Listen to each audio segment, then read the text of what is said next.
야곱의 이야기를 우리가 살펴보고 있습니다만, 야곱의 이야기는요, 제가 볼 때는 참 인생의 모든 것을 거의 농축해놨다고 해도 다가 아닌 것 같아요. 참 저도 야곱에 관한 말씀을 기도하면서 결정하고 또 야곱에 관한 말씀을 준비하고 했지만, 살펴보니까요, 모든 게 다 들어가 있어요. 형제의 갈등이 들어가 있죠. 또 부부의 갈등과 부모 자식 간의 갈등의 문제가 여기에 놓여 있죠. 또 직장 생활 문제도 여기 다 있는 것 같아요. 누구 통해서 알 수 있어요? 이 라반 밑에서 일하는 거 보면 이 직장 생활에서의 문제도 분명히 있습니다. 형제와의 갈등, 인간관계의 갈등을 어떻게 과연 해결할 것인가, 분유회를 통해서 우리에게 주신 말씀이 있잖아요. 주차마다 보면 가족 안에서의 일어나는 일, 사회생활을 통해서 일어나는 일, 그리고 무엇보다도 하나님과의 관계를 그 상황에서 어떻게 맺어야 하는지, 여러 상황에 대해서 야곱은 거의 가히 모든 신앙생활의 모습을 다 포괄하고 있는 것 같아요. 이번 한 주는요, 어떤 상황이냐면요, 가족의 문제입니다. 특히 자녀들의 문제예요. 여러분, 모든 걸 다 가진 것 같은 사람이 있잖아요. 사업도 잘하고 돈도 잘 벌고 다른 사람과의 인간관계도 좋고. 근데요, 이 세상에 보면요, 모든 걸 다 가진 사람은 없습니다. 없어요, 그런 사람은. 무엇인가 하나 부족한 것이 있는 것이 분명히 인생인 것 같아요. 그래요, 야곱 이제 많은 것 다 이제 됐잖아요. 거의 다 이루었지 않습니까? 창세기 33장을 통해서 삼삼하게 그 인생의 큰 문제, 과제인 형 에서와 화해했고, 그리고 어느 정도 재산도 모았고 자녀들도 있고, 이제 세겜이라는 곳에 땅 사고 거기서 잘 지내고 있지 않습니까? 어떻게 보면 인간적으로 문제 없어 보입니다. 그런데 이 가정에 어려움이 찾아오게 되었다는 거죠. 여러분, 그리스도인의 이중 위기가 저는 있는 것 같아요. 어떤 위기냐면, 이 두 가지 위기가 항상 그리스도인에게 있습니다. 이 둘 사이에서의 갈등이기도 하죠. 그건 뭐냐면요, 이 세상에 대한 적실성을 높일 것인가, 아니면 그리스도인의 정체성을 내가 더 높여야 되는가, 이것에 대한 늘 갈등이 있어요. 이 두 위기가 분명히 있습니다. 자, 세상에 대한 적실성을 높인다는 건 뭐죠? 세상에서 돈 벌고 사회생활하고 직장생활하고 하는 것을 더 잘 수행하는 거죠. 세상에 대한 적실성이란 말이 어려우면 적응력을 높이는 겁니다. 그러니까 세상에 아주 착 달라붙어서 어디에 내놔도 살 수 있는, 물론 그것들을 감당해야죠. 직장도 잘 감당해야 되고 사업도 잘해야 되고 돈도 잘 벌어야 되고, 아니 안 믿는 사람과 인간관계 잘해야 되지 않습니까? 괜히 트러블을 일으킬 필요는 없잖아요. 그거 중요합니다. 그런데요, 이게 우리가 걸리는 부분이 하나 있는 거예요. 세상 사람하고 우리 그리스도인은요, 똑같이 살 수가 없는 거예요. 술 마시면서 영업하고 접대하고 뒤에서 로비해서 뭔가를 이뤄내려고 그러고, 여러분, 그건 안 되잖아요. 우리 신앙 양심상 세상에 대한 적실성이 높아지면은요, 반대급부로 그리스도인의 정체성이 낮아지는 거예요. 그리스도인의 정체성이 낮아집니다. 근데 반대로요, 내가 하나님을 믿고 기도하고 말씀 안에서 무엇인가를, 하나님의 말씀 안에서 무엇인가를 그리스도인으로서 정체성을 높이면은요, 이 세상에 대한 적실성이요, 낮아지는 것 같아요. 이게 잘 안 되는 것 같아요. 내 신앙 양심상에도 그렇고요, 이 시간적인 부분도 그렇고요. 그러니까 늘 이거에 대한 갈등과 고민이 우리에게 놓입니다. 세상에 적합한 존재로 사느냐, 아니면 그리스도인으로서 정체성을 가지고 이것을 더 높이며 살아야 하느냐의 그 사이 말이죠. 여러분, 아니 목사님, 그 둘 다 필요한 거 아닙니까? 세상에서는 좀 적절하게 잘 해야 되지만 또 교회 오면 교회에서 이렇게 좀 해야 되고 뭐 두 개 다 잘하면 되지 않습니까? 근데 이게 두 개 다 잘하기가 정말 쉽지 않은 것 같아요. 사랑하는 성도 여러분, 우리가 이 자리에 모인 이유는 그리스도인으로서 어떻게 보면 정체성을 높이기 위해서 이 자리에 모인 거거든요.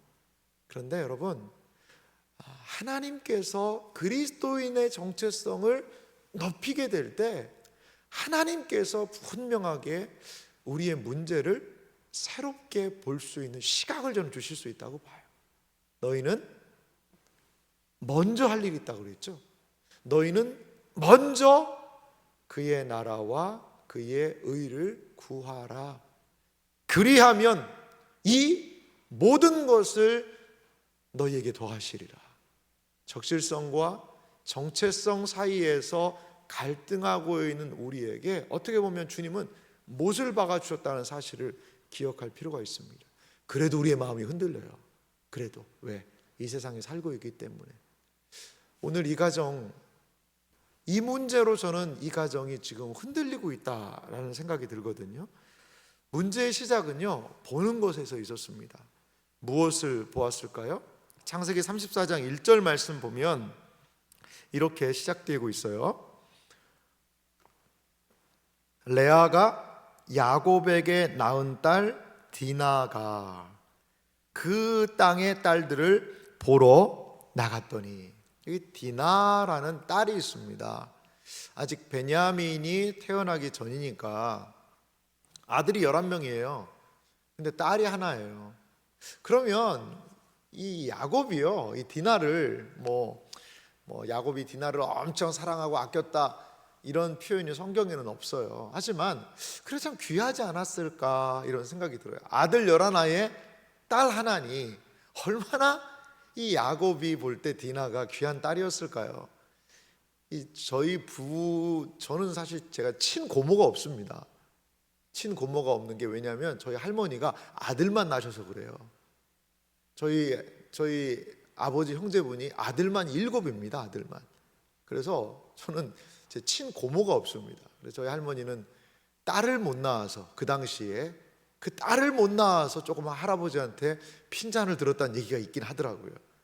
여러분, 제가 그냥 개인적으로 가만히 생각해 봐도 이 디나가 상당히 좀 귀한 존재가 아니었을까 이런 생각이 들어요.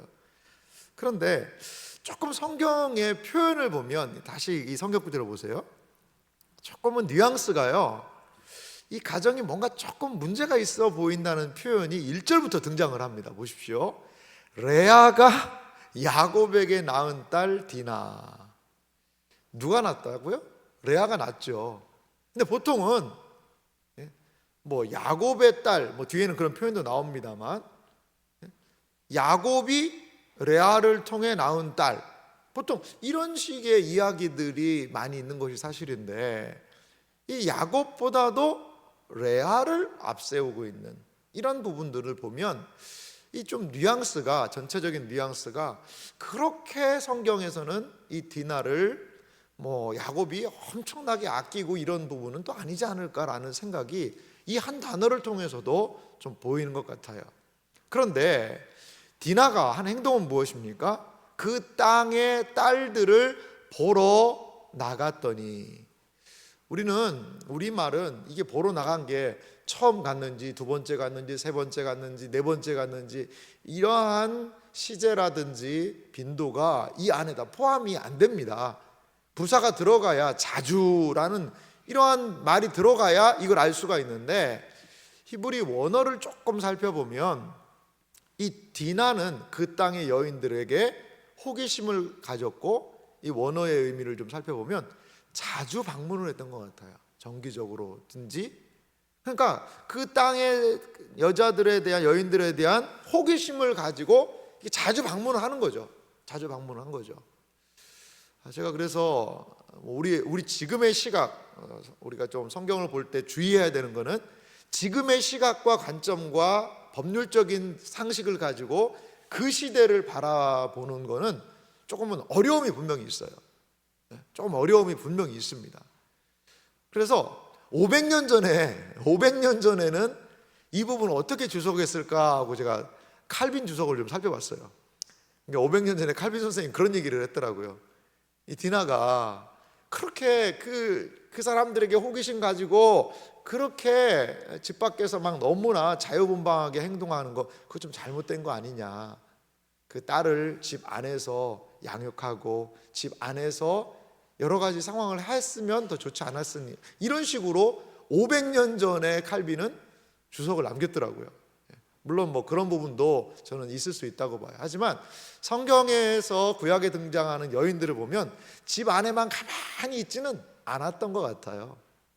않았던 것 같습니다. 여러분 보십시오. 야곱하고 라헬, 야곱이 가장 사랑했던 여인 라헬을 어디서 만났어요? 우물가에서 만났습니다. 우물가에서. 라헬이 뭐하고 올 때? 양떼 몰고 올 때 만났어요. 야곱의 어머니 리브가는 어디서 만났죠? 리브가는 그 아브라함의 종을요 우물가에서 만납니다. 거기에서. 그러니까 그 당시 여인들이 적극적인 이러한 노동 일에도 동참했던 것을 우리가 알 수 있어요. 그냥 집에만 가만히 있지는 않았던 것 같아요, 분명히. 그런데 문제는 뭐냐? 보는 것이 저는 문제였다고 봐요. 보는 것이. 자, 보는 것에 대해서 한번 가볼까요? 이 보는 것은요 단순히 보는 것이 아니라는 거죠. 이 성경 말씀을 좀 보면 창세기에 이게 보고 행동하고 이런 패턴이 있습니다. 패턴이 있는데요, 창세기 3장 6절에 보니까요, 여자가 그 나무를 본즉 먹음직도 하고 보암직도 하고 지혜롭게 할 만큼 탐스럽기도 한 나무인지라. 그래서 그 열매를 따먹죠. 그러니까 보면서 그 열매를 따먹는 사건이 등장하고 있는 것을 볼 수가 있어요. 눈으로 보는 것은 말이죠. 자, 그 다음에 창세기 6장 2절 말씀에도 보면은요, 하나님의 아들들이 사람의 딸들의 아름다움을 보고 자기들이 좋아하는 모든 여자를 아내로 삼는지라. 뭐 이 성경 구절 6절은 사실 좀 여러 가지 해석이 많이 필요한 말씀이에요. 하나님의 아들은 과연 누굴까? 그리고 사람의 딸들은 과연 누굴까? 이러한 부분에 많은 여러 가지 해석이 있는 부분입니다. 근데 이거를 하나님의 사람을 신자로 보고 사람의 딸들을 타락한 세상으로 보는 그런 부분들도 있기도 하고요. 근데 어떤 분들은요 이렇게 해석하기도 해요. 하나님의 아들들, 뭐 신의 아들들, 그 당시에 그 왕족, 그 당시에 권력 있는 사람들이 사람의 딸들, 일반 사람들의 딸들을 그냥 자기 눈에 보이는 대로 그냥 다 착취하고 데려간 게 아니냐, 이렇게 보기도 합니다. 그런데 문제는 뭐냐? 긍정적이진 않아요. 긍정적이지는. 이들도 보고 모든 여자를 자기 마음대로 하려는, 보면 보고 행동하고 하는 이 패턴이 이미 창세기 안에는 불길한 징조로 항상 보이는 것들을 우리는 볼 수가 있습니다. 보는 것은요 욕망을 자극하고 그 다음에 그릇된 행동으로 가져왔던 것을 볼 수가 있다는 거죠. 지금 디나가 보고 있습니다. 근데 그 보는 게요 좀 불안합니다. 불안해요. 자, 다른 바라봄이 또 있었어요. 어떤 바라봄이었냐면 그 땅의 추장 세겜이 무엇인가를 바라보고 있었다는 거죠. 오늘 성경 보니까요 2절에 이렇게 이야기합니다. 히위 족속 중 하몰의 아들 그 땅의 추장 세겜이 그를 보고 끌어들여 강간하여 욕되게 하고. 참 이 가정에 매우 어려운 일이 발생하게 되었지요. 하몰이라는 사람의 아들, 그 땅의 추장입니다. 그 땅의 지도자입니다. 그 땅의 족장이죠. 여러분, 추장이면 한 공동체의 대표인데 이러한 행동을 해서 되겠습니까? 근데 그도요 보았습니다. 아마도 디나가 패턴을 따라 자주 방문하는 그 루트를 확인했던 것 같고 그걸 가만히 보고 있었던 거죠. 그러다가 그를 끌어들여 강간하여 욕되게 했다. 성폭력을 한 겁니다. 세겜은 디나를 관찰했어요. 보았죠. 그리고 모욕, 욕되게 하고 폭력, 강간, 동반된 행동을 했습니다. 추장이라는 자신의 힘으로 폭력을 지금 가하는 겁니다. 폭력을 가하는 거죠. 이 폭력의 문제는 우리 사회의 문제만은 아니고 이미 4천여 년 전 이상의 그 시대에도 이 폭력의 문제가 드러나고 있는 것을 볼 수가 있습니다. 여러분, 범죄하고 죄가 만연한 그 세상은 과거만 그렇지 않아요. 지금 합리적이고 상식적이고 사람들의 지식의 지성의 수준이 이렇게 올라와 있어서 이제 우리는 이렇게 개화됐으니 더 이상 우리는 그렇게 야만적인 죄를 짓지 않습니다, 여러분 라고 이야기할 수 있을까요? 우리 사회를 보세요. 이렇게 시대가 발달하고 이렇게 많은 사람들이 공부도 하고 이렇게 개화된 세상에 사는데도 불구하고 예전에는 몰라서 죄를 저지른다라고 얘기했지만 여러분, 몰라서 지금 죄를 이렇게 짓는 겁니까?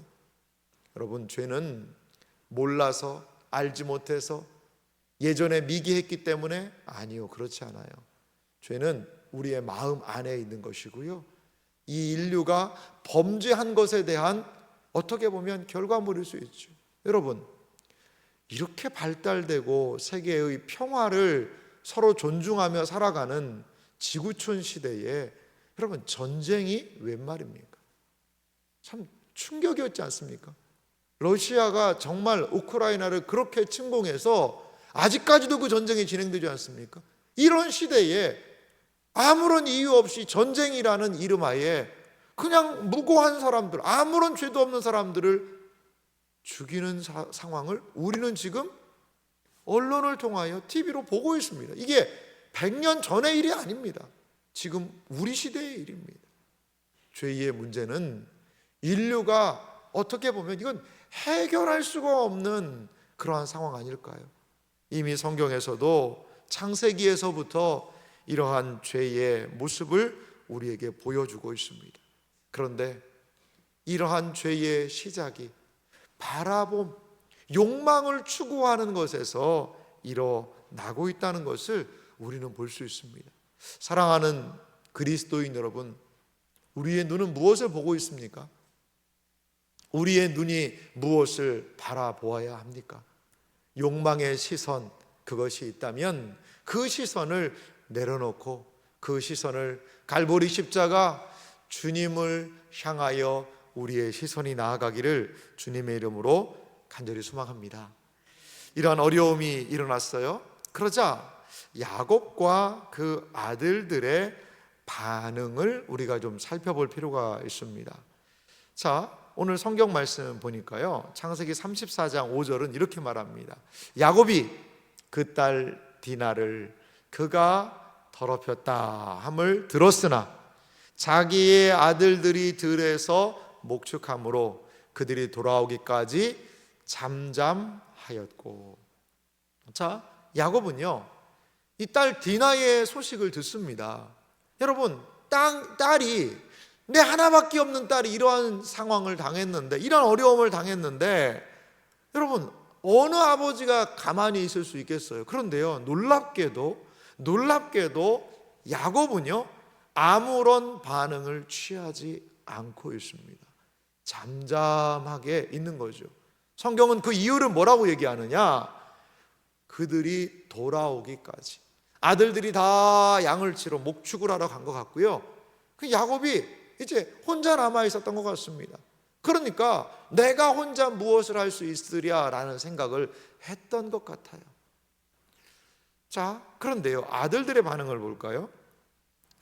아들들의 반응이 오늘 보면 7절에 등장을 하는데요, 야곱의 아들들은 들에서 이를 듣고 돌아와서 그들 모두가 근심하고 심히 노하였으니 이는 세겜이 야곱의 딸을 강간하여 이스라엘에게 부끄러운 일 곧 행하지 못한 일을 행하였음이더라. 오히려 아들들의 모습을 통해 우리는 이 공감이 좀 많이 됩니다. 왜 야곱은 그때 잠잠했을까? 물론 힘이 없고 혼자 아무것도 할 수 없기 때문에. 그러면 분노라도 해야죠.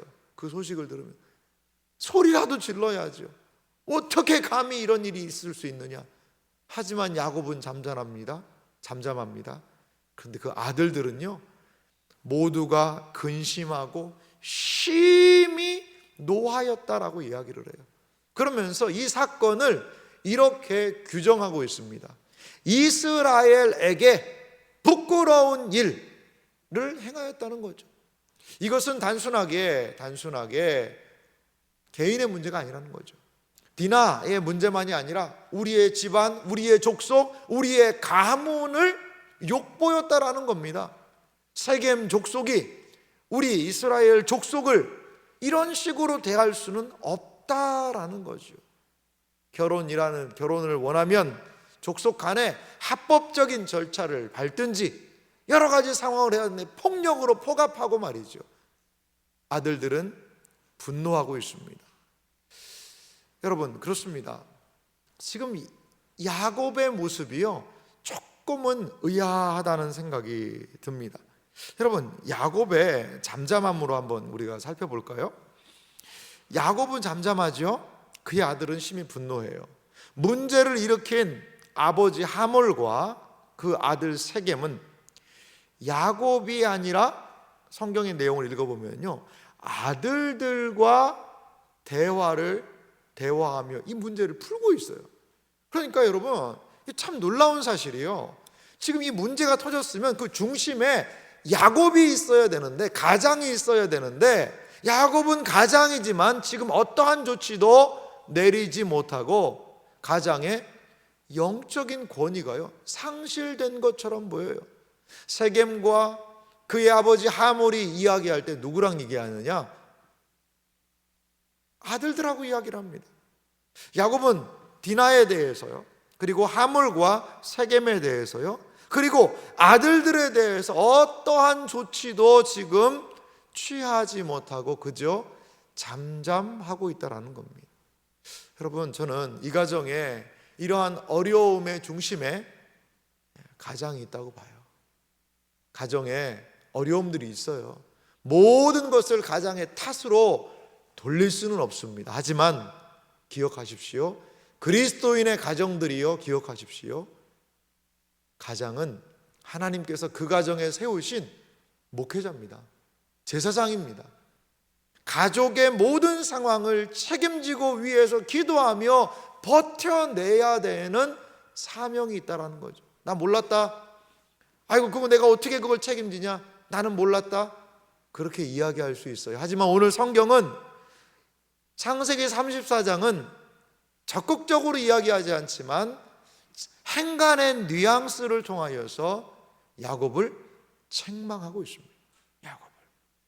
잠잠한 이런 상황이 아니라 이 모든 상황, 가족이 모여서 금식 기도라도 하면서, 가족이 모여서 하나님 살려달라고 하면서 이거 어떻게 해야 됩니까? 라고 가장인 야곱이 중심이어야 하는데, 야곱이 아무 말도 못하고 있습니다. 야곱이요, 이 사건이 해결되는, 내일도 살펴보겠습니다만, 과정에서 나중에 일이 크게 벌어지고요, 막 사륙이 일어나거든요. 그러니까 막 아들들한테 막 소리 지르는 것밖에 안 나와요. 니들이 지금 제정신이냐? 이제 이 다른 민족들이 우리를 치면 어떡하려고 그러냐? 이런 식으로 아들 책망하는 것으로 끝납니다. 주도권을 상실해버린 가장 모습 말이죠. 사랑하는 믿음의 가장들이요, 이 새벽을 깨우는 믿음의 가장들이요, 가정 지키십시오. 가정을 우리가 지켜야 됩니다. 기도로 지켜야 됩니다. 말씀으로 지켜야 됩니다. 우리의 자녀들을 위해서 가장이 눈물을 흘리며 기도해야 합니다. 그래야 가정이 회복되는 거예요. 이 책임은 결코 외면할 수 없는 가장에 대한 부르심이라는 거죠. 이제 세겜과 하몰의 반응도 우리가 살펴보겠습니다. 이들은 가해자입니다. 잘못을 한 사람들이죠. 그런데 이들의 모습을 보면요, 참 안하무인, 눈 아래 사람이 안 보이는 것 같아요.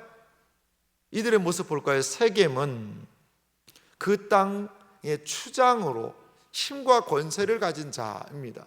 여러분, 세겜이 어떤 사람인지는 정확하게 성경이 이야기하지 않지만 이렇게 힘 있는 추장이라는 것으로 한 민족의 지도자라는 걸 알 수 있어요. 그럼 이렇게 행동하면 안 되죠. 세겜은 명백하게 죄를 범했지만요, 근데 놀라운 사실이 있어요. 결코 용서를 구하지 않습니다. 내가 이러한 잘못을 저질렀습니다, 죄송합니다, 용서를 구하지를 않아요. 뻔뻔하게 이야기를 합니다. 오히려 세겜은 문제를 자신의 권력과 돈으로 해결하려고 그래요. 자, 창세기 34장 11절에 보니까요, 세겜이 말합니다. 당사자입니다. 가해를 한 디나의 아버지가 누구죠? 야곱입니다. 디나를 중심으로 이야기합니다. 그의 남자 형제들에게 이르되 나로 너희에게 은혜를 입게 하라. 너희가 내게 말하는 것은 내가 다 주리니. 이 말을 가만히 보면 아하, 세겜이 그래도 나쁜 행동을 했지만 디나를 많이 사랑해서 뭐든지 다 해서 디나와 결혼하고 싶구나 라고 생각할 수 있습니다. 하지만요, 행간의 의미를 보면 이런 뜻이 있어요. 뭐 은혜라는 단어가 나오면 우린 다 좋아가지고 아이고 그래도 세겜이 은혜를 구하니까 좀 자비를 베풀어야 되지 않겠습니까? 그런 상황이 아닙니다. 너희가 내게 말하는 것은 다 주리니. 금전적인 것일 수 있어요. 뭘로요? 자기의 문제를 뭐로 해결하는 거예요? 돈으로. 얼마 하면 되겠습니까? 얼마 드리면 되겠습니까? 여러분, 이 상황이 또 내일과 연결됩니다만 디나가 어디 있는 줄 아세요? 그 피해를 당한 디나, 그 두려움 떨고 있는 디나가요, 야곱의 집에 들어온 것도 아니에요. 지금 세겜이요, 자기 집에다가 볼모로 잡아놨어요. 자기 집에. 자기가 잘못을 해놓고 그러면은 디나를 집으로 귀가시켜야 될 거 아니겠어요? 그런데요, 여전히 세겜의 집에 있어서 나중에 시므온과 레위가요, 세겜 사람들을 죽이고 디나를 탈출시켜 데리고 옵니다. 그러니까 뭔가가 지금 잘못된 겁니다. 세겜은 자신의 힘을 의지하고 있어요. 그리고 아버지에게도 성경에는 완곡하게 표현됐습니다만 원어의 의미로 보면 명령을 합니다. 내가 저 여자와 결혼할 테니까 결혼하게 하라고 아버지한테 명령을 하는 겁니다. 명령형으로. 그렇습니다. 이 사람 세겜은요, 지금 안하 무인이죠. 세겜의 아버지 함은 어떤 사람인 줄 아세요? 통혼을 요구합니다. 결혼을 하면서 이제 너네 족속하고 우리랑 같이 이제 결혼을 하자. 그래서 우리랑 상거래를 같이 해서 우리가 같이 두 민족이 이제 번영을 하면 좋지 않겠냐? 우리의 딸들을 너희 아들들에게 주겠다. 이러한 이야기까지 하고 있어요. 그런데 이 하몰이라는 이 사람, 추장의 아버지니까 권위가 있을 거 아니에요? 세겜 사람들은 모아놓고 뭘 얘기하느냐? 일단은 저 사람들의 청을 우리가 들어서 이야기를 들어주자. 그러면 저 사람들이 가지고 있는 모든 가축이 우리 것이 될 것이다 라고 이중 플레이합니다. 참 그 아버지의 그 아들이고요, 어이없는 사람들입니다. 자신의 잘못에 대해서는 돌이킬 줄 모르고, 그리고 물질적인 부분으로, 금전적인 부분으로 문제 해결하는 이 시대에 그러한 사람들을 갑질한다라고 이야기하지 않습니까? 폭력을 행한 이 가해자가 지금 할 말은 아닌 것 같아요.